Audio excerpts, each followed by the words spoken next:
Let me tell you, as someone who has three fall and winter babies, there is truly nothing that can ever prepare you for a mixture of baby blues, sunset scaries, and winter sads. So intense. It is so isolating. It can be so depressing and hard. Here's what you're going to do first. You're going to get that baby in a carrier. You're going to bundle them up. You're going to bundle yourself up. You're going to go outside. I know it's cold. I know you don't want to go outside, but in the evening during witching hour, you need to just get out. Number two, when you get home, you're going to romanticize the shit out of your bedtime routine. Here's what I mean. It's dark. We got to lean into it being dark. Let's make it cozy. So light some candles, have a nice little candlelit bath and like massage, lotion, jammy situation. Get super cozy in your pajamas. Get your baby all snuggled up with you and just make the most of it being cozy season. Number three, you are going to turn off the clock in your bedroom. Remove it, cover it. I don't care what you have to do. I actually love my Hatch. I wish I had it when I was newly postpartum because you can turn off the clock in the middle of the night. Unless, of course, you're still having to wake your baby up to feed, then of course you need to keep the time or set an alarm or something like that. But otherwise, what time it is in the middle of the night, how many times your baby is getting up, that is none of your business. And it's not going to help you feel any better. It actually does the opposite, makes you feel worse in the morning, makes you feel more tired. Now, that brings me to the morning. I know it's really tempting to chug coffee.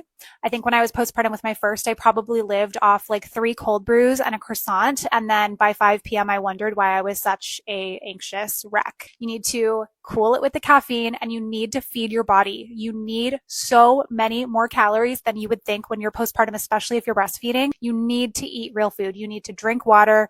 You need to nourish yourself. It's going to make you feel so much better.